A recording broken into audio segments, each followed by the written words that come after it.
Hello, and welcome to The Horrible Idea, a podcast about scary movies. I'm Stephanie, and this week the horror is condo developments. I'm Jack, and you're not.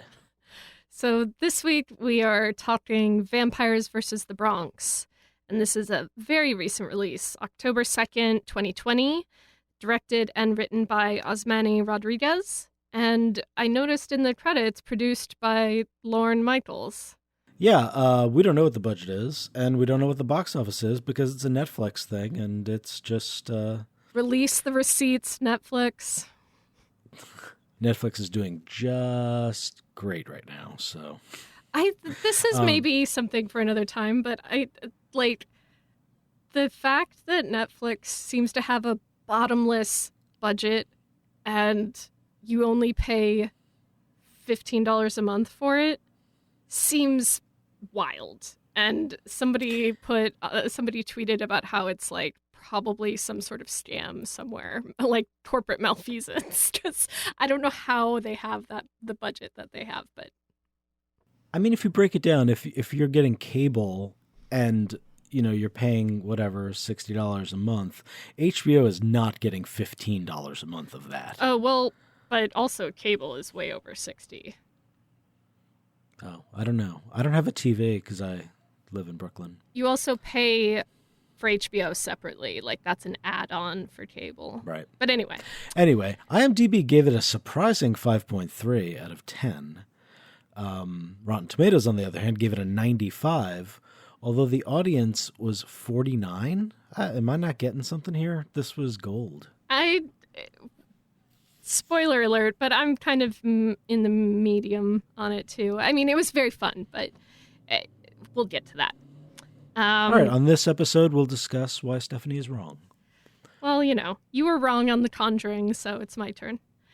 Preconceptions. So, fun fact, it was my idea to put this on the schedule. We were originally going to do Ringu this week, and I had seen this on the Netflix calendar. Thought, it's a fun October Halloween movie, and extremely recent, so let's do it.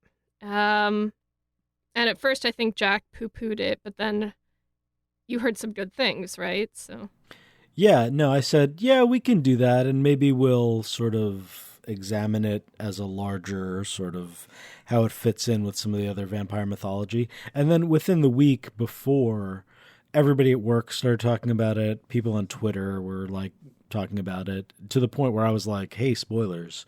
But yeah, I got excited. And then we did a Netflix, what's it called?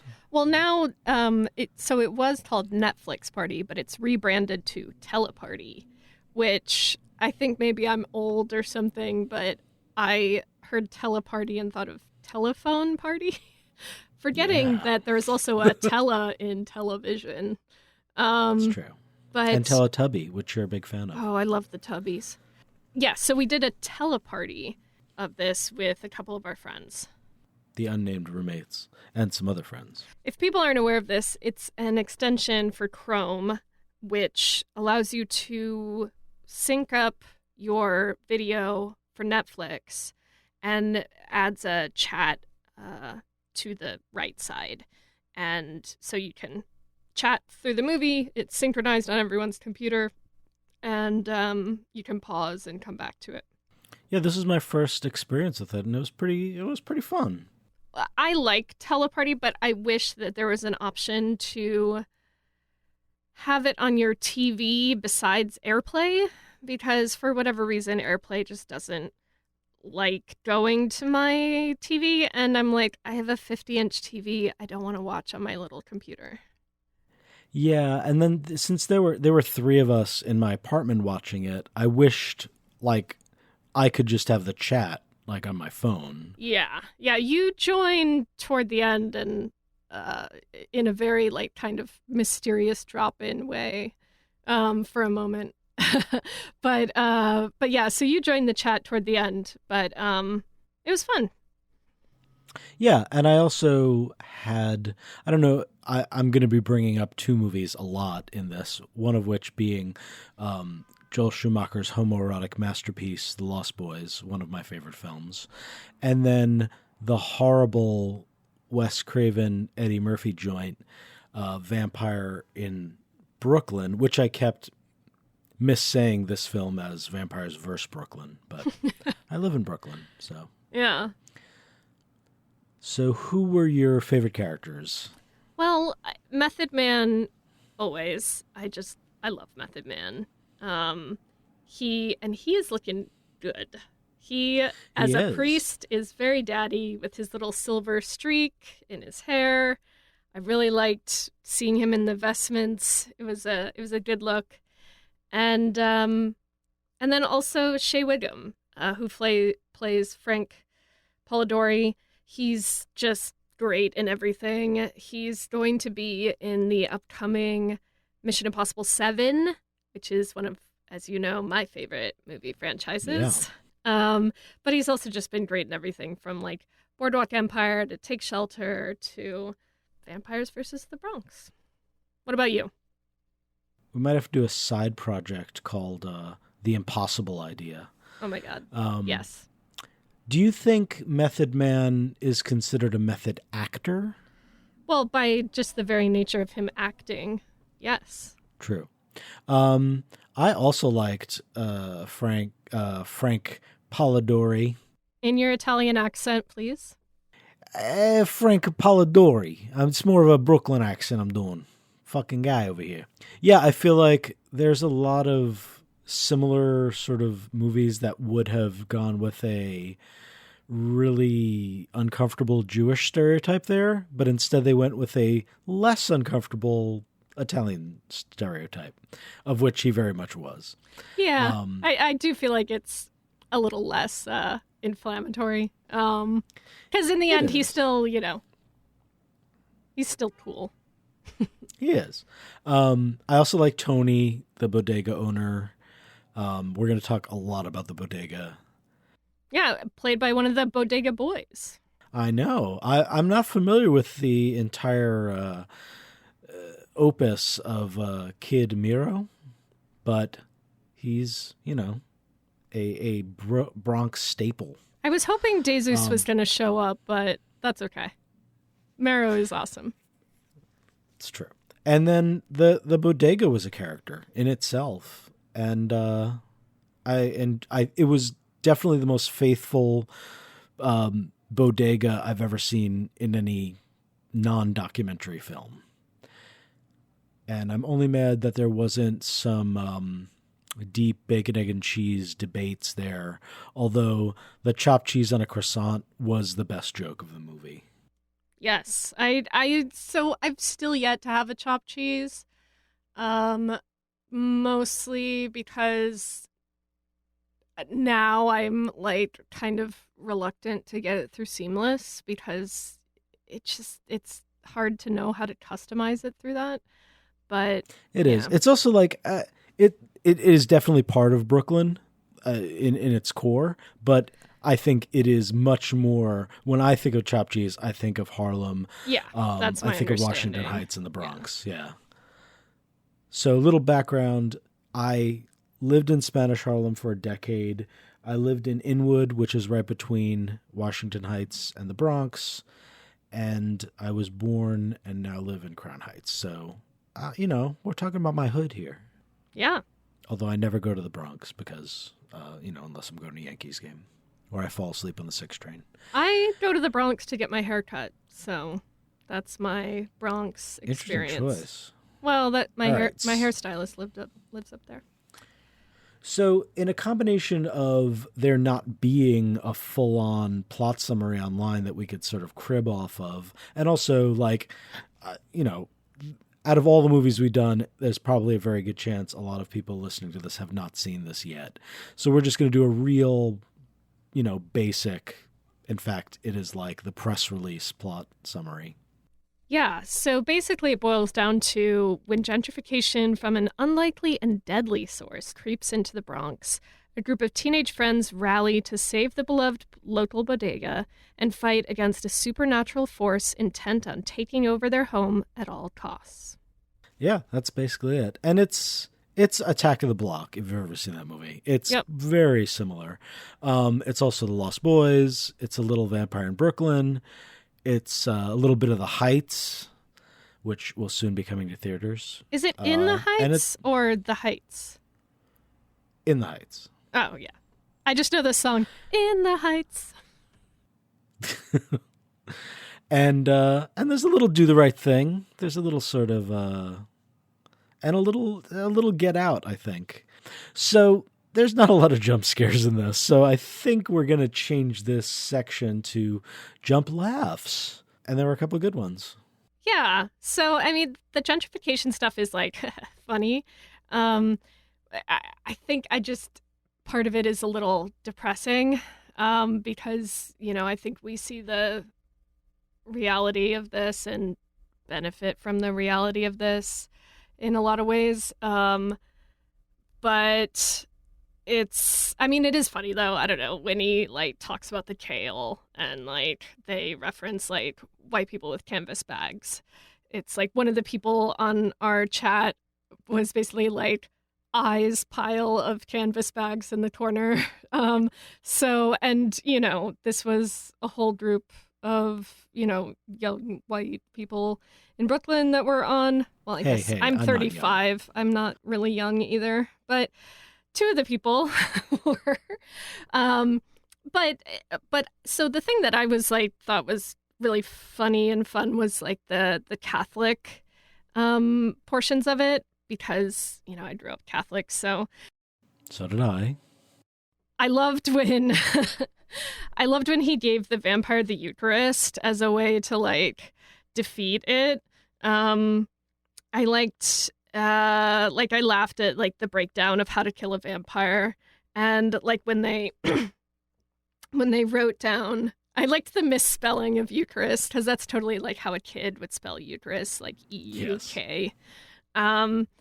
And just there's a lot of funny camera work, when they sneak off in church into the priest's quarters, and they get the holy water and they put it into a Sprite bottle. I thought that was really funny.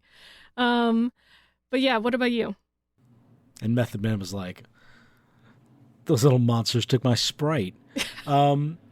Yeah, I liked all those things. I think the holy water was definitely a callback to, they did the same exact things in Lost Boys. But, it wasn't ripping it off. It was just sort of playing around with. Also, that is what a kid would do to kill a vampire. And the Eucharist in the mouth was kind of the death by stereo moment in Lost Boys. And yeah, the kale thing that Tony gave Vivian free hummus. No, you take that. He was like, yeah, just get out of here. And yeah, just the whole bodega, the whole hood, humor and the complexity of the whole gentrification. Yeah, I also really liked the stores that start going up, one was artisanal butter or something like that. Yeah. Could we just talk about that for a second? Because yes, that is funny, but also I would go to an artisanal butter store. Yeah. I mean, I wouldn't, because I don't cook. I think I use my oven once a month, if that. So, but I mean, if they had a pickle shop in there, I probably would have gone there. But yes. Which I think the butter store might be calling on the mayonnaise store that opened up in Greenpoint at one point. Ew, that just is sold that different real? kinds of mayonnaise. That's not real. Ew. Did not go there. That's so gross. Anybody home? Why did you do that? I'll be right back. So for our usual segment, Why'd You Do That? This week, I think we had a hard time getting 3 for each of us, I think in part because, Jack, you filled this out first, and mine were pretty much what you put down. And I think your first one kind of explains this. So why don't you go ahead with number 1? Yeah, I think the kids did the right thing. There was not a lot of stuff they did that I was like, why'd you do that? They snuck in, they tried to kill, like everything they did made sense. It's like, it was funny. It's a funny movie. So it was, done for comic relief sometimes, but pretty much they did what I would have done. Yeah. I mean, they were smart. They had their little notebook with all their tactics. They, and honestly, every like plot they had to like sneak in somewhere, they were able to sneak in and get out like pretty well. Like, there's only like at kind of the climax is when they sort of get caught up, but right.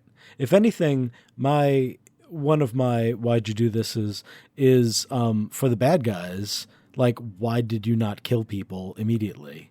Like, there's a whole bunch of points where, no spoilers, but different vampires get a hold of these kids and can just kill them and then just sort of like archly laugh and talk about their plans and don't actually kill the kids. Yeah, I guess it's maybe like, I mean, it is a trope of like the bad guy, like having a little monologue before and like James Bond escaping the lair. But yes, they're like really powerful, but like vampires are really powerful, but somehow in this they're kind of not. But they can fly really kind of funny. And they dress in a very like pro dom way, like shiny, right. like latex, or like a founding father. That was my second favorite joke was Yo Hamilton. Yeah, to the one vampire pony. who had like a little ponytail. Yeah, me and your roommate were joking. There's this tweet that we send each other like twice a year that is like a woman saying, sometimes when I wear a low pony, I look cool, but most of the time I look like a young colonial man who's excited about my woodworking apprenticeship. And he definitely had that ponytail.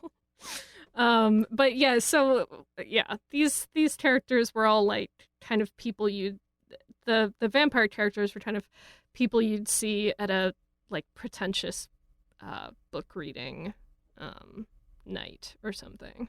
Why are you calling me out like that? All right, and then so you take the last one, which we both agreed on. About, like I wish there was more Method Man. I mean, I like that there are several famous people in this movie, but they sort of sideline them in favor of like bringing these kind of young actors to the front. But at the same time, I can always use more Method Man, and I was hoping that he would sort of like help the kids, like I don't know, suit them up with like some stuff. I mean, they ended up just getting it from his quarters on their own, but yeah, I could have used more Method Man with his sexy silver streak. I could have actually had Wu-Tang Clan versus vampires, but that's maybe a sequel. That would have been amazing. Later. So next, let's get into some of our new little segments. Why don't you give me your Stephanie's 6 Degrees of Cinema? Yeah, so this one was fun because I was able to work in a few of my favorites. So Imani Lewis, who plays Gloria, and she's the queen who's just always kind of doing live streams. Like she's on Instagram Live, showing like kind of the goings on of the Bronx neighborhood. But so Imani Lewis stars in Rhoda Blank's The 40-Year-Old Version, which just came out on Netflix, which is so funny. I strongly recommend it to anyone who saw this and liked it. It's great. So Reed Birney stars in that as a loathsome Broadway producer. And he is married to, I'm forgetting the name of the actress, but she plays Yoga Jones on Orange is the New Black, which featured Lauren Lapkus, who was in Jurassic World with Chris Pratt. Boo. We do not stan Chris Pratt. No, we do not. We do stan Lauren Lapkus. Oh, yeah. Lauren Lapkus, amazing. She does a podcast right now called Newcomers with Nicole Byer, where they watch kind of like nerd-centric series like they did Star Wars and now they're doing Lord of the Rings. And they both just kind of like clown on it a lot, and it's very funny. Anyway, Lauren Lapkus was in Jurassic World with Chris Pratt, who was in Guardians of the Galaxy with Zoe Saldana, who starred in this movie. So we've got Imani Lewis. Well, I don't know about starred, but yes. Well, she was in this movie. Yes. So we go from Imani Lewis, Reed Birney, Yoga Jones, Lauren Lapkus, Chris Pratt, Zoe Saldana. 6 degrees. So going on from that, what is your Jack's pitch of the week? All right. So, we need an extended universe. So for everything all IP needs an extended universe. Yes. So I'm saying we have Vampires vs. the Bronx. What supernatural creature will fight the other 4 boroughs? Excellent. With the whole, hipster beard trend and lots of hair, I think it's obvious we do werewolves versus Brooklyn. That's just a easy one. Nice. Werewolves are hiding out in vintage barbershops and coffee houses and, basically laying claim to Kings County. For Queens, I picked zombies because growing up, I took the 7 train. And if you've ever taken the 7 train in rush hour, zombies make sense. For Manhattan, I think the Manhattanites will face off against their scariest foes, the poor. It'll be class war. They will rise up. The capitalist machine is oiled by the blood of the workers, and no war but class war. And then Staten Island, finally, will face off the most frightening monster that I've perceived in my life, which is people from Staten Island. So, since this is a recent movie, we don't want to go deep on the plot. We want everyone to watch it. And the movie is 1 hour and 25 minutes, so you can fit it in. So instead, we're going to talk vampires, which, we haven't done a vampire movie yet, right? No, this is our first vampire movie. Correct. So we wanted to talk just kind of other vampire movies. I think, we've seen collectively a bunch of these. In fact, I just tweeted the other day that one of my favorite spooky movies is Bram Stoker's Dracula. Me too. One of my favorite movies, period. Yeah. I love Keanu. I love Winona. I love Gary Oldman. The whole thing is just like... We love very different things from that movie. It's very high drama. The costumes are amazing. I forget the name of the costume designer, but she's really famous. She's Japanese. She's passed away now, but she also did, I think, the costumes in The Cell. Iko Ishioka? Yes, she's amazing. And I love when his hair is a butt. He has the white hair and it's like a heart. Yeah. It's a butt. Well, No, I love that movie so much. I mean, I saw that movie when I was a teenager, and it just hit me that, this is what good cinematography and costumes and just ambiance and aesthetic, and it's just this sweeping thing. And I had read Dracula, which this is, it doesn't really follow totally the plot, but it's pretty close to the original book, whereas most of the other ones are not. So it was good, Keanu's accent is rough, but it's good.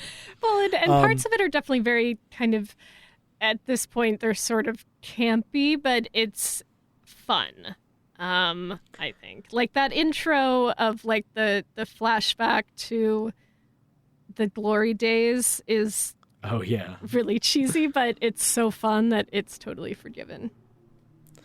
Yeah, and so you take that and the sort of different things that how you can kill a vampire, the sort of mythology of the vampire. So any vampire movie will sort of use parts of the mythology, and sometimes they'll call out oh no, vampire garlic doesn't work, or sometimes crosses do work or whatever. And another good example of that is Buffy the Vampire Slayer, which these vampires were a little Buffy-like. Yeah, they did the weird ugly face where it was like, eh, and then their face got all like bumpy. They like vamp out. And like Emperor Palpatine. Lost Boys does that too, where they're like pretty until they get angry, and then they're, fang out. Yeah, there's a lot of like specific. I know you're not that into Lost Boys, or you don't remember it that well. Yeah, I saw it when I was a teen, and so I don't remember a lot of it except for Jason Patrick was like hot, and that's about it. Yeah, he is hot. But there are some like sort of very similar scenes, like when the kids go into the crypt and find them all. This is not that much of a spoiler. They find the vampires hanging upside down. There's like a very similar scene in Lost Boys where they go to a cave and they can't find the vampires, and then they look up and there they are. Oh, hanging like bats. And so these vampires, holy water hurts them but doesn't kill them. The Eucharist in the mouth can kill them. Stake through the heart. The adobo garlic powder hurt them. Right. And sunlight. They can't be out in sunlight. Yeah. Which is, pretty standard stuff. The one interesting one that I've read in books but haven't really seen in the movie is the holy water boiling when a vampire is near. That was interesting. They used that to neat effect a couple of times. Yeah, apparently that was kind of hard to do because if you have water boiling in an enclosed container, it will explode. So they had to find different ways to do it. And, nice. So one of my other favorite vampire movies, one of my favorite movies of all time, is What We Do in the Shadows, sure. Which, as you know, I dressed up as Vladislav the Poker for Halloween 2 years ago and won a costume contest. You were dead but delicious. Yes. So yes, that's one of my favorite zombie movies. And in that, it's also a comedy like this. But in that, the vampires are the heroes of the story. And they're awesome and so funny. But they joke about some of the other similar things, like not having a reflection, like the Taika Waititi. Right. He's got like a little teacup in the mirror and you can't see him. And he's like, ooh, a ghost cup. And that's really hard to get dressed when you're going out if you don't have a reflection. Yeah. They have to try on outfits for each other. But that one is great because it's sort of got each of the roommates is sort of like a different genre of vampire. Right. They have the interview with a vampire, like the dandy. They've got the kind of classic, Dracula, which is Vladislav. They have Nosferatu, which is Peter. What happened to Peter? What happened to Peter? Who let Peter out? And then they've got sort of like a Lost Boys style. He's a little older than those older looking than those vampires, but sort of a rocker kind of style, and so they kind of cover all of those. And anyway, if you haven't seen this movie, you have to see it. It's hilarious. Yeah, and vampires can go either. It could be funny, it could be super scary, it could be very sexy. It can be corny, like the Twilight movies. How dare What you? is your take on Twilight? I hate it like poison, but, I watch it and I try not to, I've written lots of questionable things in my life. And so I don't like to shit on anybody's taste in stories. So fun fact, I actually read all of the Twilight books. So did I. Before the movies. Before the movies were even greenlit, I think only the second book had come out, but this is how long ago it was. I was at a Walden Books in the mall, and I was just kind of looking for a book because I still read books back then. And the woman who worked in the store, she was an older woman, probably in her 60s, and she said, "Oh, well, my granddaughter is obsessed with this book. She totally loves it," and I'd never heard of it. So I got it, and the writing is bad, but I was hooked. And I totally when Breaking Dawn came out, I made my boyfriend at the time go to Barnes & Noble and get it for me. So the movies are a step too far for me. I haven't watched all of them, but I did read those books. So, well, the first movie is the greatest baseball film ever made. That's what I consider it. Is that in the first one? Yeah, when they go play vampire baseball. I mean, really, the villain of those movies is Jacob because he's just the worst. But well, who doesn't want a teenage boy to bond with your infant child? But yeah, that's gross. Yeah, and I can't say anything about anybody's taste because, the world has made me sad and lonely. And so the other day I saw everyone tweeting about Emily in Paris, the Sex and the City for Darren the modern Star, age. yeah. Yeah. So I'm like, all right, let me watch this thing. 5 hours later, I watched the entire series in one sitting. And I saw some of your tweets throughout this. Yeah. It was quite a roller coaster. Yeah, no, I started by hating it, and by the end, I was a big fan. Well, I'm a big fan of Lily Collins's eyebrows. They're just I haven't seen Emily in Paris, but her eyebrows are to die for. Yeah, it's a very weird combination of a woman in Paris surrounded by men who want to have sex with her, and yet she inexplicably does not have sex very much and is sort of weirdly sexless. But we can get into that in our other podcast, The Parisian Idea. My opinion on this movie has kind of gone up and down throughout the day because, full disclosure, I've had a terrible day. So, basically to break it down, there are a lot of things I liked about this. I love a movie that's 90 minutes or less.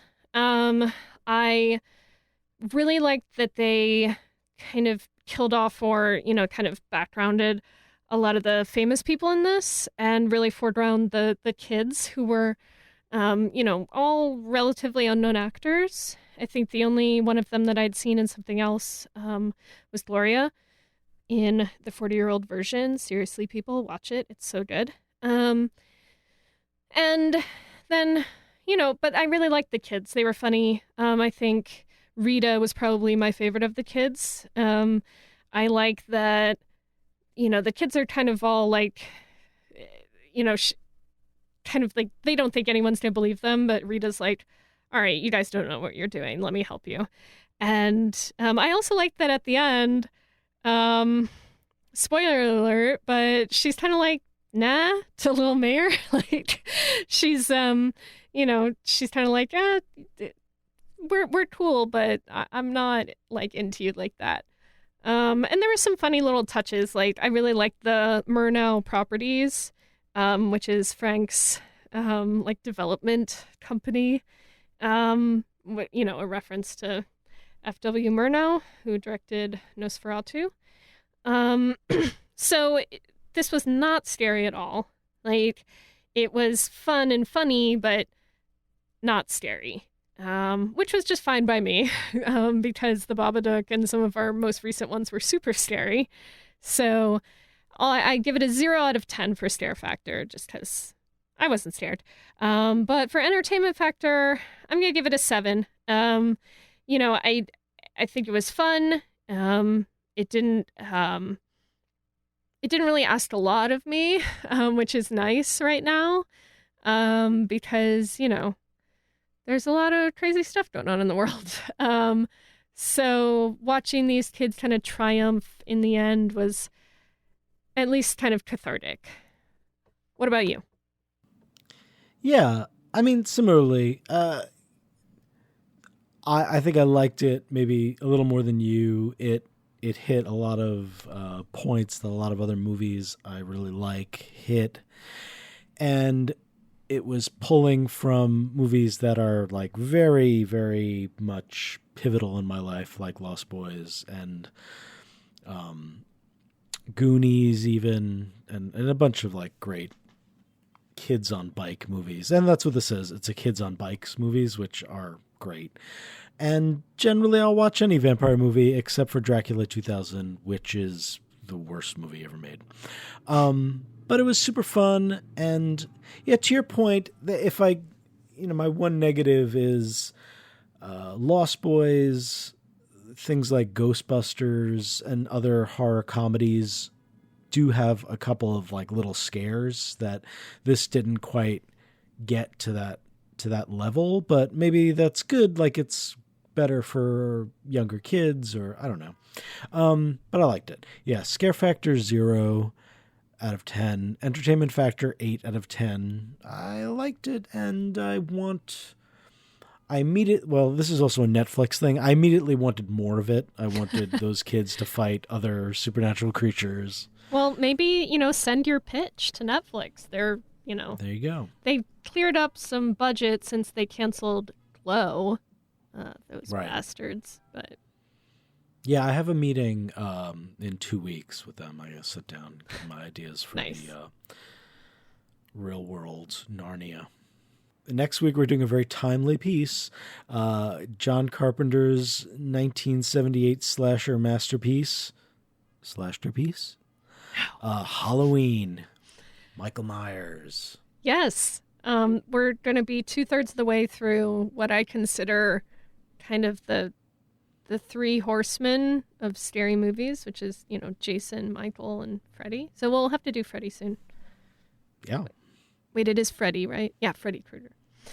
I don't know anything about horror movies. So follow us on Instagram at The Horrible Idea. I post some of my fright reactions there. Jack posts some of his dry commentary there. We're on Twitter at HorriblePod. Similarly, got some content there. We're on YouTube, and you can find us on Apple Podcasts, Stitcher, Spotify. If you're listening on Apple Podcasts, please leave us a rate and review.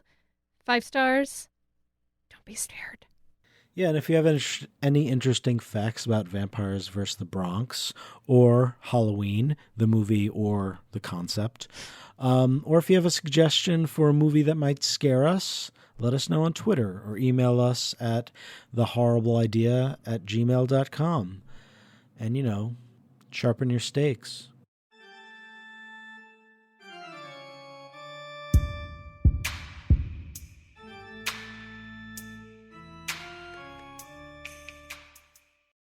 Oh, I love the Tubbies.